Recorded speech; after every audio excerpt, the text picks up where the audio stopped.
All right, we're back here with Bill 206 Media. Once again, we're here with Steve Sneed and Reco Bembry. So we're going to jump back into these questions. And I just want to dig in a little deeper about like your intent, and both your guys' intent was really to serve black kids, right?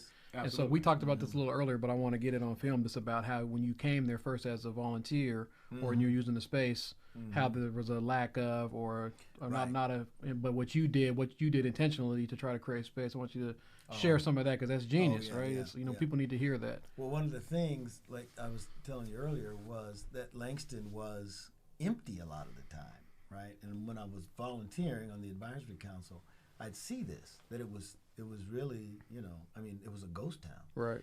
And the kids would even come in the building and holler up the stairs, run out. Yeah, they were afraid of the building. Yeah, they run in, run out, and. But so see, the precursor, Steve, that's really important, and I don't want you to forget, is how we were participants in the building would keep on trucking. Right. Years earlier. Yes. A decade and a half earlier. Right. With Willie Campbell and them cats, right. man. When it was busy. When it was busy. Right. So that's our image of it.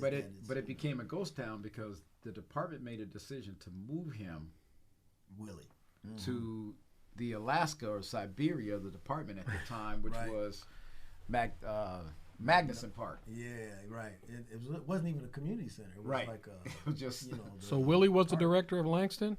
Yes. Yeah. Yeah. I got a photo of you guys in the intro video from the late night reunion, and I met Willie when I started running programs at Rainier. He was a naturalist at the time, and he would come. We would go do low tide walks and learn about spiders, and the kids loved it. I ran this program called Square One at Rainier with some at-risk, high-risk youth, and that was my experience with Willie. But that's crazy that was like the one who really birthed you guys. He had and then you guys birthed everybody. Yeah, he reshaped himself. He wasn't doing that back then. Right. When they put him out there, he created stuff. Yeah, he created something called ethnobotany. Yeah. Yeah. And he started doing ethnobotany. We got to get Willie on the show, man. Right. Basically, just yeah. teaching folks how to grow stuff that black folks eat. Right. And then it went from that to teaching them about environment and nature and teaching them about, So it was really interesting. Yeah, we used to call him Uncle Willie, and he used to do the talons. Yeah. We called him Uncle Willie. That's But just to make the connection, for me, like who's generations behind you guys, to him getting you guys involved in programs and showing you what Langston should be, and then it fell off when they moved him. Right. And then you coming in and then saying, we got to get it back to what it was. So he was hired by Walt Huntley, who was the first black superintendent of Parks and Rec. And he was a significant player, man, who helped set up the CDCs and institutions like Camp, Atlantic Street Center. He funded that. Yes. He funded a lot of stuff. Steve worked at Atlantic Street Center. Yeah. Okay. You don't remember that, right? Yeah. I got a picture of that, too. I got a picture. Camp, seeing where he was instrumental in all that. Yeah. He put Willie in position. Langston Hughes in position to do what he did with us and left him alone. Right. Right?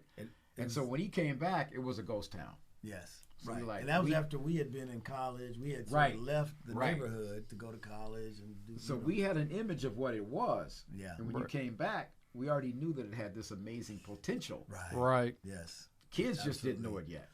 Right. Yeah. The new generation. I mean, it changes 5 years. Bam! It's a different. A different place. Right. Walt Huntley also named Langston Hughes. It was him while he was superintendent. That's right. That came up with naming it Langston Hughes, because you have to figure, you look at all the park's facilities, what others are named after a black man? And it was a Jewish synagogue or something? Correct. Jewish synagogue. Yeah, okay, correct. so. Man, and it was donated to the city. Yeah.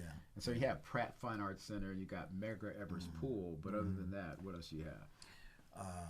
Well, and they were all named. This thing of the trip, they were all named by him around that time. Because he put his stamp on it quick. Boom. Well, so you gotta honor those cats too. Right. Yeah. And that was the work that came out of the '60s. Right. The '60s. All the efforts of the '60s, and so they started trying to adjust.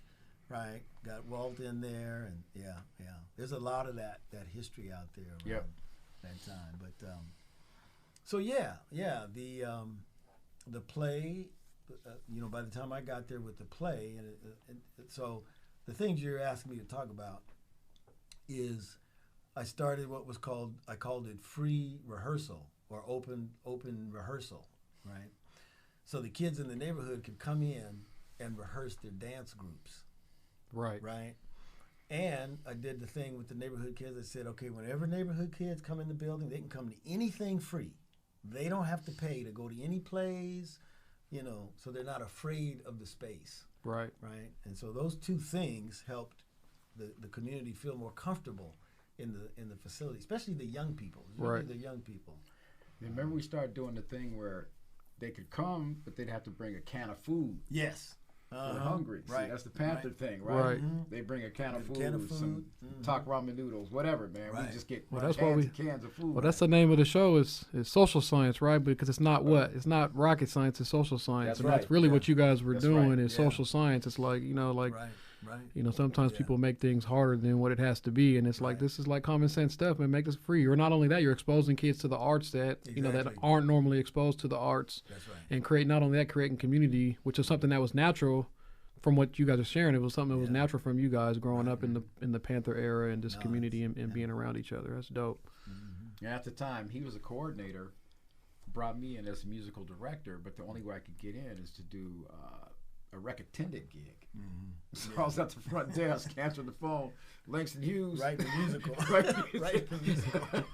Scoring out scores and sheets. And it was crazy, man. We just did a lot. We had a lot of multiple roles and titles going on then, but as friends and doing that, you do what you have to do until you can do what you want to do. You know, and it was it was amazing, man. We had a lot of struggle, a lot of fun, a lot of learning, incredible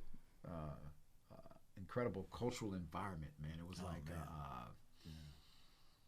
it was like the center point. Mm-hmm. Nobody really created funk too much at Langston Hughes because it was like, you know, that was the home. Mm-hmm. You know, that was like our Seattle Center.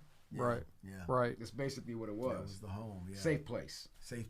Yeah. We had kids that would come from school that would get kicked out of school, and they'd come hang out at the cultural center, and then I'd put them to work operating the follow spot. Right. He'd say, okay, we'll pay you $10 a night to just run the follow spot. And they'd be, you know, 14, 15, 16, give them a job. I mean, you know, it was just so many creative ways you could. And one of the young men, he became a spoken word artist actually later. And really, I think he may have Aise. Yeah, he won some awards and stuff. Yeah. And look at Toby. Toby came in that way. Oh, Toby Christian. Yeah. He went on to be a DJ for the Seahawks. Mm-hmm. Now he's a stock trader, man, in Hawaii. Shout out. Training me how to trade stock. Oh, yeah. So, Reco, I want to create some space for you to talk about some of the work you are doing and have done in community. Cool. So you guys are both still tapped in a lot, and you talked about church too, Steve. So I know that's definitely community work as well. Mm-hmm. So a lot of that work early on at Madrona Youth Theater, which was the predecessor to Langston Hughes, and we sort of brought that to Langston Hughes.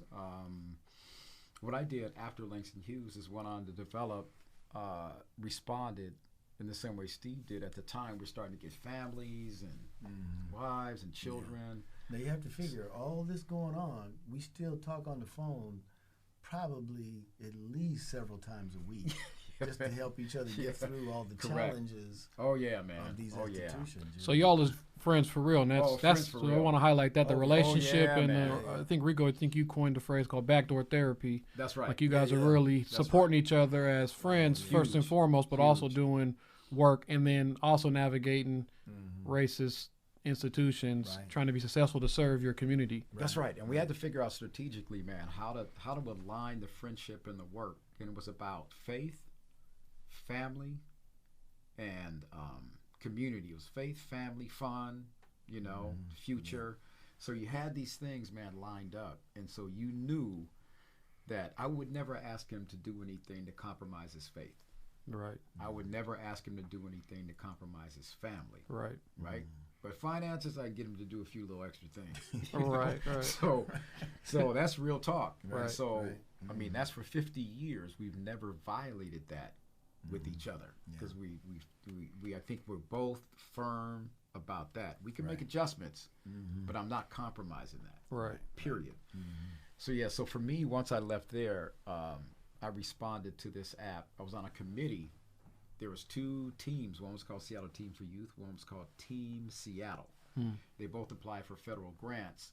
But to do separate kinds of programs. One to do assessment and figure out what we want to do in the future. Right. The other team was about action. We want to do something, put something on the ground.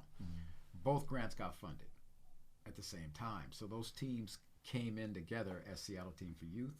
They collapsed, and they developed these pilot initiatives. Right. One of them was called the Late Night Recreation Program. So they had it on paper, 2 pages. So well, here's the program, go. And so I said, man, I can do that. So Steve, a lot of people were like, man, don't do that, man. That's not, a lot of the traditional folks, they're like, setup. It's dangerous. Yeah, this is setup, man. This is failure. Did you remember what happened at the Crossroads? Right, right.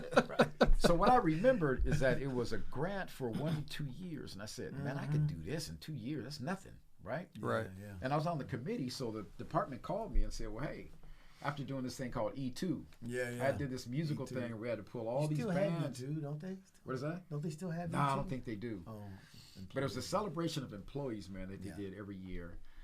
And one of the things they had as an idea was to pull all these different musicians who said they can play anything together from every department, from parks, from grounds, from custodial. Right. And so they put them all in the room and said, you're the musical director. So I had to create a song with all of them. And so the superintendent was so impressed by that. She's like, how'd you do that? I mean, they never expected it to be good. Right. They thought it was going to be funny. Right.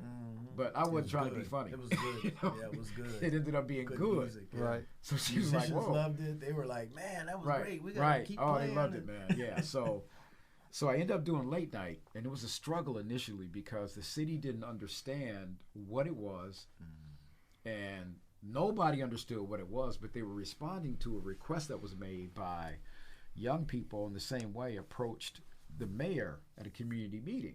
Right. Got in his face real tough, like, hey, if you provide something for us to do on weekend nights, then we wouldn't be doing all this craziness, man. We don't have anything to do. And so it came out of that. So I go to a secret meeting in the mayor's office. I can say that now. I'm retired. He's retired. Hey. He said, hey, I want you to work with these young brothers, man, but I'll back you up, but I'll never say publicly that we're behind this. Right. Because he said on tape, he doesn't work with gang-involved youth. We don't work with gangs, period. Right. Yeah. But him and a brother named Charles Rollin, rest his soul, rest in peace. Oh, yeah. Who's a good dude, man. He worked in the mayor's office, and he was a good brother, man, and he had me. He held me down. Right. Yeah. So when I wanted to do things and got in heat, a lot of heat, man, we did a lot of innovative things at late night. So remember the parties on the rooftop? Yeah, I remember that. Yeah, you was probably there, huh? Yeah. I indulged in some of the rooftop parties that ran there. So there's a lot of crazy things like dice that games. But what do you do when the center closes at 1 a.m. 1 a.m. 1 a.m. Yeah. Do we stay there till 4 while y'all playing dice on the roof? Right. Come on, man. We can't. We got to go at some point, right? Right. So a lot of things were happening, man. They were difficult, challenging. So I wanted to take it on. Again, going back to when we were kids playing drums, right? Oh, you don't think I can do this, Steve?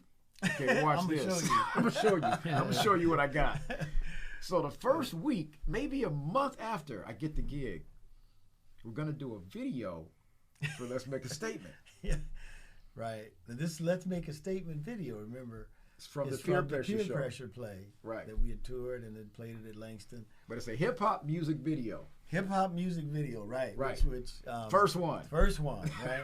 And you can still see it's on YouTube now. Yeah, but it's film. We'll be sure to put a snip in or this is something film. in there. This is, it's not video. Yeah, it's we got film. professional cats that were movie makers and everything. That's why it looks the way it does. And we had to hire on the side, man. I had to hire like 20 goons. See, you don't know what those are, but back in the day, we called goons just dudes that would just watch the equipment. Right. Just to have the eyes on the equipment. I mean, there was hundreds of thousands of dollars worth of equipment, man, in the parking lot of Garfield. We had cats coming from Rainier, cats coming from every hood. Because, I mean, we got all this film stuff. They're thinking it's a fight. Right. And they get in, man, and so they're in this. And it's night. It's at night, right? It's late night. Right. On the pool top. And we had, like, just hella kids out, man. Hella grime was grimy. Right. And the scene you'll see when you watch the video, it's at the end where you see all these. It's a massive, because the front people know the dance step. They right. know the move. Right. We filled it in with all the goons. Right. The goons, yeah. So y'all want to be in a music massive. video? Come on. And Cass was like, yeah. They jumped in. So we had like, we had like 50, 60 people, man, right, cats. Right. You know, and it was at the end, they was feeling like, we're in a real video? Right. I mean, nobody had seen that. Because they see the lights and the trucks and all the equipment. Oh, yeah. It was pro. Yeah. That gun, he uses a gun in the scene. Pretty gun. Yeah. That was a prop. It was a prop from RoboCop or something? One of those. Yeah. It was a nice, but probably like a 9mm or something. It was big and silver and... So, it played the role. So the department didn't know about that either. Right. Until they saw Until the video dropped. Right. And you got all the kudos. They were like, great job, you guys. Yeah. That's real blanks. That's exactly what happened. Yeah. And the video went national, man. We played it at NRPA. We played it at conferences and festivals. All Isaiah's in that video, right? Isaiah's in the video, yeah. Kenyatta, Big Thomas is in it. Kenyatta is in it, yeah. Yeah, but they don't call him Kenyatta now. Union Street Hustler. Yeah, right. Now I think he's...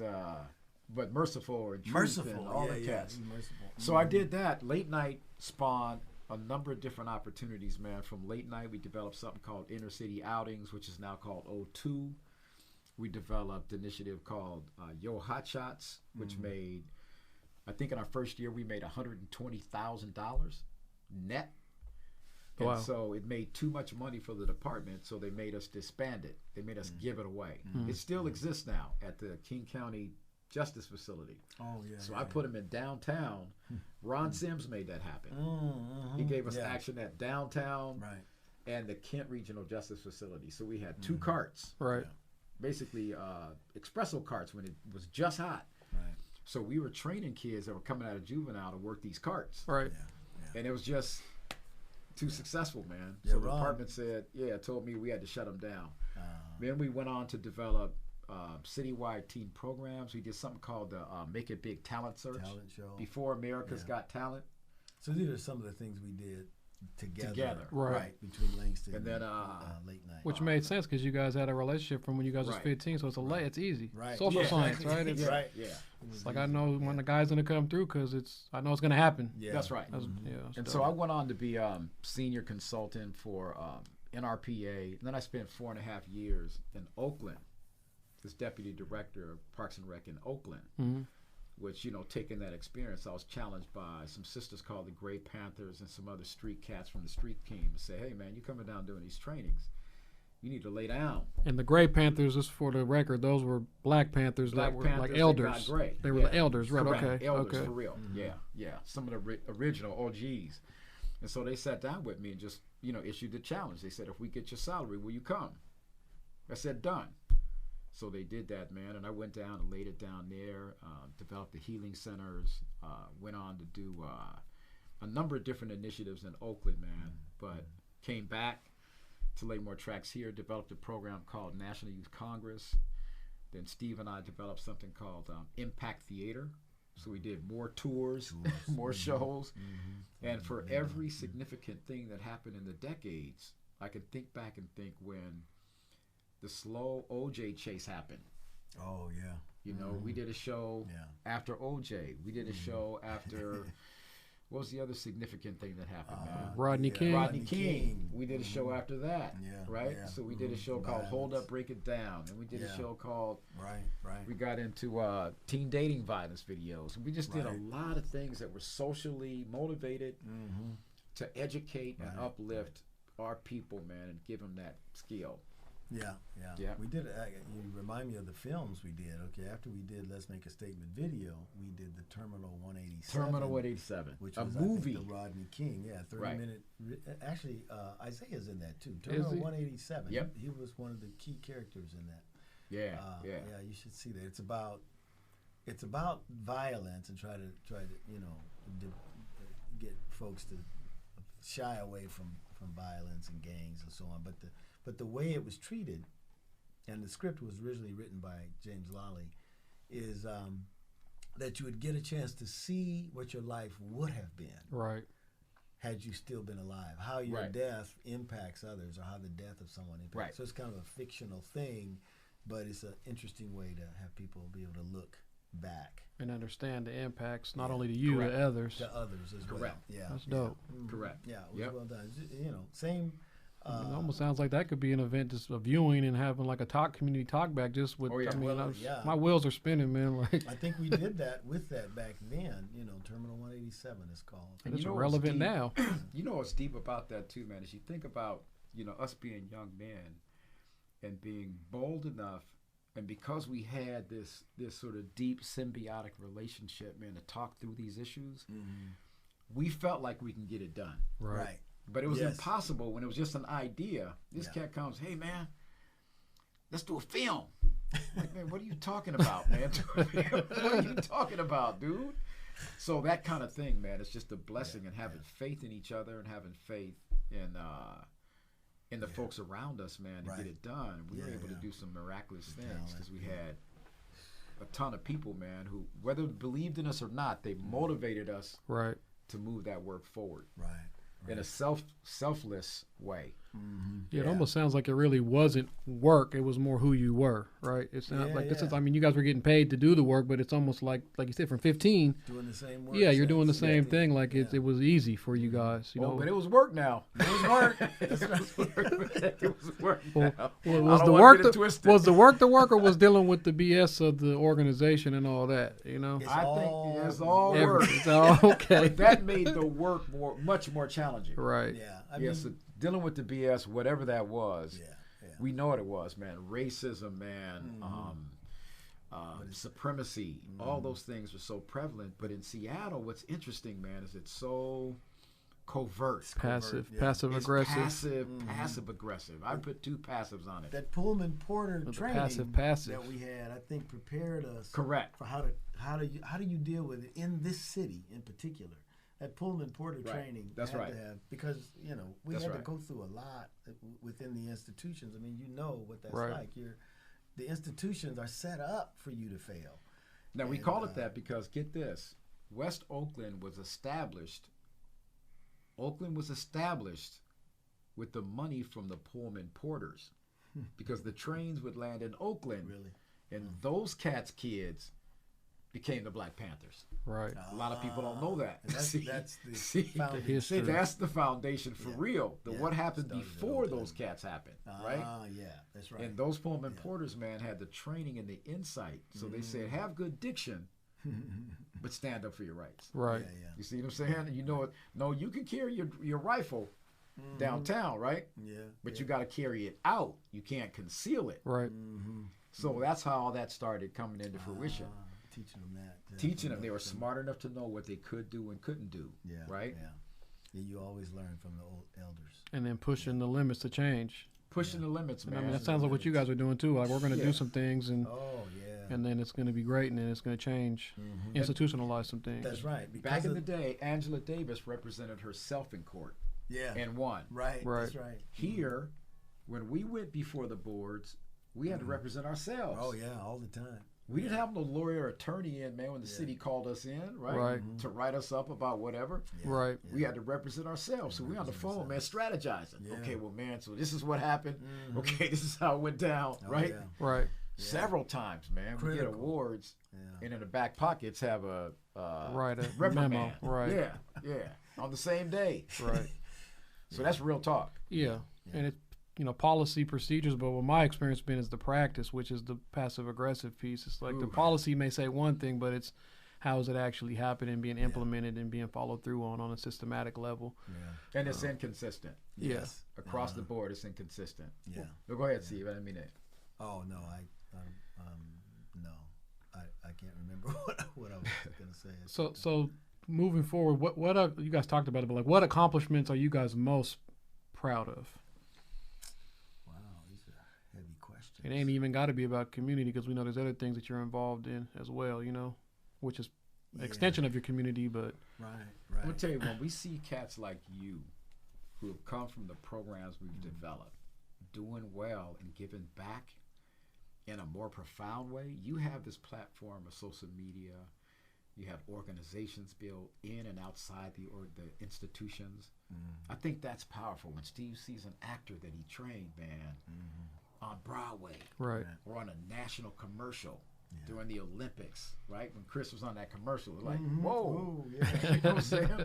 You see dudes that you work with in shows on movies. Yes. You see a cat like Mix-a-Lot, then Vitamin D, Emerald Street Boys. Yeah. For me, it's like that. Seeing the accomplishments of dudes, man, that I was able to touch a little bit in their life and have them perpetuate the legacy. Just to connect the dots, the people you just mentioned were in your programs. Absolutely. Mix-a-Lot, Vitamin D, all them cats was in your... Macklemore, all them cats. Right. All them guys went to our Mix-a-Lot's programs. first album, giving him credit because Reco taught him at the Boys and Girls Club music. Yeah, the only 3 chords he knows, I taught him. Right, so he credited Just Reco facts. album. Right, okay. Facts. It ain't no, facts. Yeah, that was just. Well, the thing. I just wanted to connect the dot because it's like people glaze over that, but it's like the profoundness of what you guys. It's hard to capture in a one sit down. You know what I mean? Like I'm learning as I've done research and talked to you guys, but it's like just to connect the dots to really understand like the pebbles that you guys dropped in the pond, the ripples. Right. That's how I think Tupac says. Like I may not be the one to change the world, but I tell you I'm gonna spark the one who does, and that's really the way I look at you guys. And then whoever sparked you guys, you know, if it was Willie, if it was Huntley or whatever, or the Black Panthers or whatever, it's like that's really the work. It's like how do you continue to keep? Bro, it's so much, man. Like the Emerald Street Boys is an example. We were the first official producers of hip hop in Seattle. Right. Yeah. I mean, facts. Mohai, right? Yeah. I mean, we were. Now, we didn't realize that's what we were doing then. At the time, right. We was just doing art. But now people call you up and they're trying to get the history. So I understand you manage the Emerald Street Boys and, you know, people as they're collecting history, then we start to realize, when you say Mohai, they had a hip-hop exhibit. And we look at the beginning of the timeline, and we're at the beginning of the timeline. Man, well, we felt old for a minute. But it's a blessing, man. It's really a blessing, man, to have been a part of the building of those institutions in the city, man. That's big. To me, the institution building is the thing I'm most proud of. Right. And the people who have come out like yourself, brother, and other brothers that are doing like you're doing. I would say this Teen Summer Musical, which I know is still going on. That you can take that all the way back to that peer pressure tour that we were talking about. Right. But I see it still carrying on, and the idea that, you know, over 200 kids from all over the region come out to audition. And I know what that's about. You know, they want to have an opportunity to perform. Right. Because where they're living, the high schools they go to, they're not going to do musicals that are chocolatized, right? Right. They're going to do where they can get a lead part. They can play Cinderella. Right. Right? I mean, that is huge for those artists, those young people who sing in their churches, who like to act, but yet at their schools, they're going to cast them as the lowest role in the thing, give them the least opportunity. Right. Because they're not white, because they're casting based on their look, their racial identity, right? And so I'm really proud of that Teen Summer Musical and what Isaiah has done to keep it going and to carry it on, and you know, and it teaches us too that, you know, you should, when you believe in something, being persistent with it, because if it's gonna take hold, then you know you'll see it manifest, and like you say, Tupac said, right. You may not be that person, but you may inspire someone else. A ripple in the pond. Yep. Well, I saw a woman. I'm watching this show the other day. It's called The Face of Race. Joyce Taylor does it on TV. And I look up, and the young lady who's the psychiatrist who's talking about race was at the Madrona. Right. And she was very shy and bashful, but here she is explaining, and she teaches at the UW, and she's a psychiatrist. And the lead reporter is David Alfalden's niece, who did voiceovers for Impact Theater. Right. Yeah. I Kiera saw that. Alfalden. I saw that, yeah. When you see that kind of stuff, man, it's like... Oh, yeah. Right. Yeah, it's crazy.